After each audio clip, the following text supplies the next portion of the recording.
नमस्कार, आप देख रहे थे वायरल न्यूज़। मैं इरम काज़मी और आज हम जो है इस वक्त मौजूद है दिल्ली यूपी बॉर्डर पे, गाजीपुर बॉर्डर पे मौजूद है। और भाई साहब, मैं आपसे जानना चाहूँगा, अभी आप जो है विरोध कर रहे थे, गोदी मीडिया का विरोध कर रहे थे, आखिर क्या ऐसी बात है कि आप विरोध कर रहे हैं? सर देखिए, सोशल मीडिया जो है वो बिल्कुल सच दिखा रहा है और जो बड़ी मीडिया है वो कुछ नहीं दिखा रही किसानों भाइयों के लिए। मैं ये पूछना चाहता हूँ, आप क्यों नहीं हक दिखाना चाह रहे? यार, हम रोटी खाते हैं ना, तो रोटी का तो हक अदा कर सकते हैं। हिंदुस्तान का फर्ज क्या होता है? एक नागरिक का फर्ज होता है कि नमक खा ले तो उसका हक अदा करे। वो मीडिया किसानों का हक अदा नहीं कर रही। सोशल मीडिया को छोड़ के जो बड़ी मीडिया बिल्कुल हक अदा नहीं कर रही। यहाँ पर एक मीडिया जिसका मैं नाम नहीं लूंगा, कौन सी मीडिया? नहीं, आप खुल के नाम लीजिए। सर मैं नाम नहीं मैं लूंगा, रिपब्लिक भारत। हम नाम लेंगे। क्या मतलब है कि आप कह रहे हैं जो भारत बंधु, आज किसानों ने जो मेहनत करी, आज जो सब लोग जुड़ गए और पूरा 130 करोड़ जो हिंदुस्तानी था, उन्होंने भारत के लिए तैयारी रही। आप उसको क्यों काट रहे हैं? बिल्कुल हक में आज जो भारत बंद हुआ है, सच्चाई में बंद हुआ है। नरेंद्र मोदी जी हिल गए हैं। अमित शाह ने आज 7 बजे मीटिंग रख ली है, नहीं तो अमित शाह घबराते नहीं। और कल का जो प्रोसीजर रहेगा वो किसान भाइयों के हक के लिए आएगा, ये पक्की बात है हमारी। तो सरदार जी, आप मुझे एक बात बताइए, कल जो है, कल मीटिंग है 9 तारीख है, कल दोबारा आज 7 बजे है। आज 7 बजे तो वो उनकी मीटिंग है, किसानों की नहीं है। आज 7 बजे गृह मंत्रालय ने मीटिंग बिठाई है, तो ये अपने आप से तो इसमें किसान प्रतिनिधि को भी बुलाया हुआ है। देखिए, ऐसा है, खबर तो मिल रही है। दूसरी बात, एकदम से जो भारत बंद होता है उसके बाद 3 बजे भारत खुलने की मतलब बात आती है। ये था ही कि 3 बजे हम 11 से 3 बंद करेंगे और 7 बजे की मीटिंग रख देते हो अचानक में। तो ये किसानों की जीत नहीं तो क्या है? किसानों की सफलता नहीं तो क्या है? ये तो अपने आप से परिभाषित कर लो ना आप लोग, क्या है जो ये मीडिया वाले दिखाना चाह रहे थे कि भारत बंद विफल गया है। हम तो ये कह रहे हैं कि अपनी परिभाषा अपने आप कर लो, विफल गया या सफल गया। हम तो परिभाषित अपने तरीके से तो कर ही नहीं रहे। आप लोग अपने हिसाब से। कौन मीडिया बोल रही थी कि रिपब्लिक भारत क्या बोल रही थी कि वो जो उनका चलता ही है, जो झूठा प्रोपेगेंडा वो चलाते हैं, सेम उसी तरीके से इधर जो कम लोग बैठे थे उस तरफ अपना कैमरा घुमा के कि ये पूरी तरीके से फेल हो गया है। देखिए, 4 बड़े ग्रुप हैं आज की डेट में जो इनके आज भी गलत तरीके से खबर को पेश कर रहे हैं। चारों का विरोध लगातार कहीं ना कहीं होता रहता है। ठीक है, बुराड़ी ग्राउंड के अंदर लाइव डिबेट के अंदर आज तक का विरोध हो गया था। रोहित सरदाना ने गलत बयान दे दिया था। उस समय हमने उसी ग्राउंड में जो इनके रिपोर्टर थे उनका विरोध किया था और उसके बाद उन्होंने जो अपनी गाड़ी छोड़ के चले गए थे वो भी उनका एक मतलब प्रोपेगेंडा ही था। लेकिन हमने पूरी की उनका जो भी था उसको पहले सेफगार्ड किया, बाद में उसको जो वहाँ पे इंटेलिजेंस था, इंटेलिजेंस विभाग को हमने उसको हैंड ओवर कर दिया। ठीक है, और ये 4 हैं ऐसे, आज तक है, रिपब्लिक भारत है, इंडिया टुडे है और एक और है जी न्यूज़। ठीक है, लेकिन एक बात और बहुत बड़ी बताऊंगा आपको मैं। जी न्यूज़ के मुंह से जो हम परसों उसका देख रहे थे, यार वो भाषा तो हमने कभी जी न्यूज़ की देखी नहीं है। वो तो हमें यूँ लग रहा था कि अपने आप में ऐतिहासिक है। ये कैसे बातचीत करते थे उसका तरीका थोड़ा सा एक्सप्लेन करूंगा। कुछ भी हो जाए देश में तो ऐसे पेश करेंगे, फला जगह पे ये हो गया, फला जगह पे वो हो गया। पुलवामा वाले अटैक में सारा देखा, ऐसा लग रहा था जैसे सेना नहीं, जी न्यूज़ के एंकर ही बॉर्डर पे खड़े हों, यही आर पार की लड़ाई लड़ देंगे पाकिस्तान से।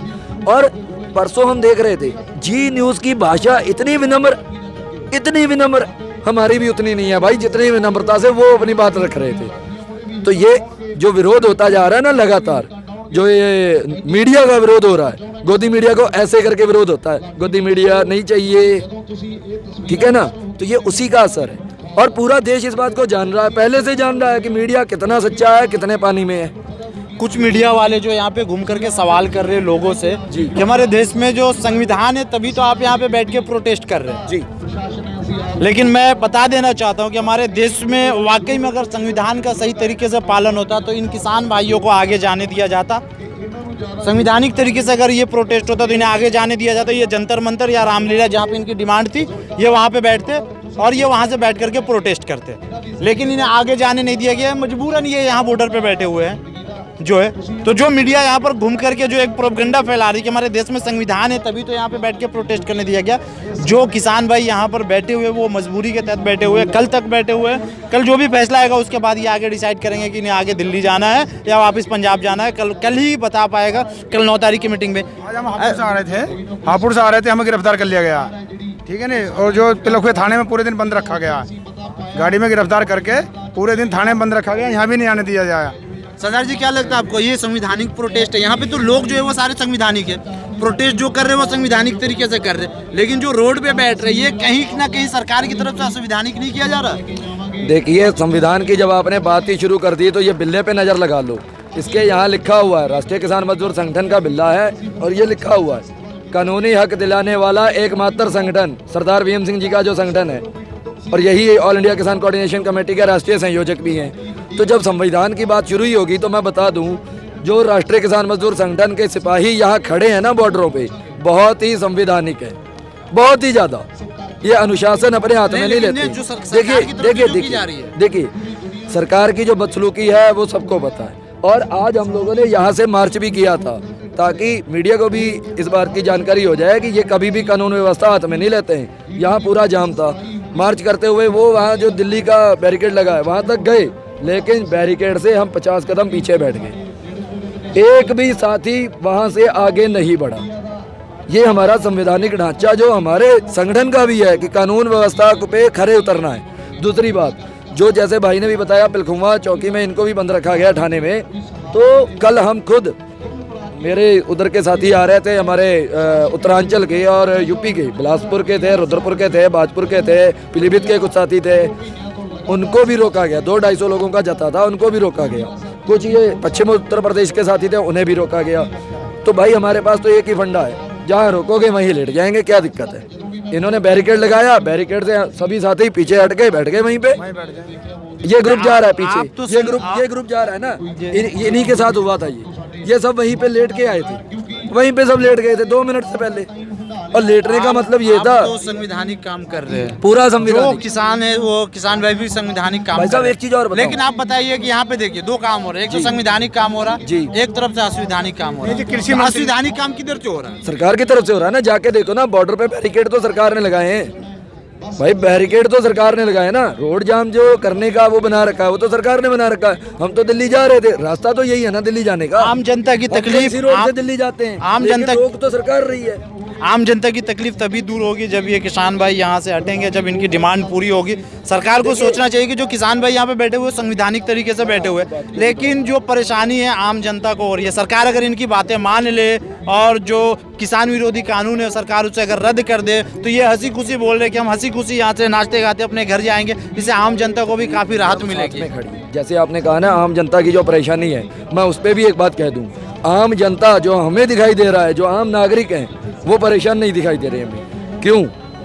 अगर यहाँ से एम्बुलेंस निकलती है, ये पूरा रोड छोड़ रखा है। बिल्कुल बिल्कुल, आपने भी देखा होगा, एक भी एम्बुलेंस का रोड नहीं रोका गया, बिल्कुल नहीं रुक रही, पूरा रोड रुका था, लेकिन एम्बुलेंस जा रही थी। बिल्कुल जा रही है। अगर किसी की शादी है तो वो भी जा रहा था, बिल्कुल जा रही है। ठीक है। तो इस तरह से अगर किसी का एग्जाम है, कल एग्जाम था किसी का, बहुत सारे बच्चों का एग्जाम था, जो भी था, तो बहुत सारे साथी आ रहे थे एग्जाम के उसमें थे, तो उनको भी 1 मिनट खराब नहीं करते थे। जिस सेवा से एम्बुलेंस को निकालते थे वहीं से निकाल रहे थे उनको। दूसरी चीज, जो आम जन नागरिक हैं वो भी सपोर्ट में खड़े हैं भाई। यहाँ पे कोई आते हैं, अभी आप यहाँ पे पूरा कवरेज करो, यहाँ पे कोई तो यहाँ पे आके कंबल बांट रहा है, कोई लंगर के लिए राशन बांट रहा है, कोई चाय पिलाने आ जाता है।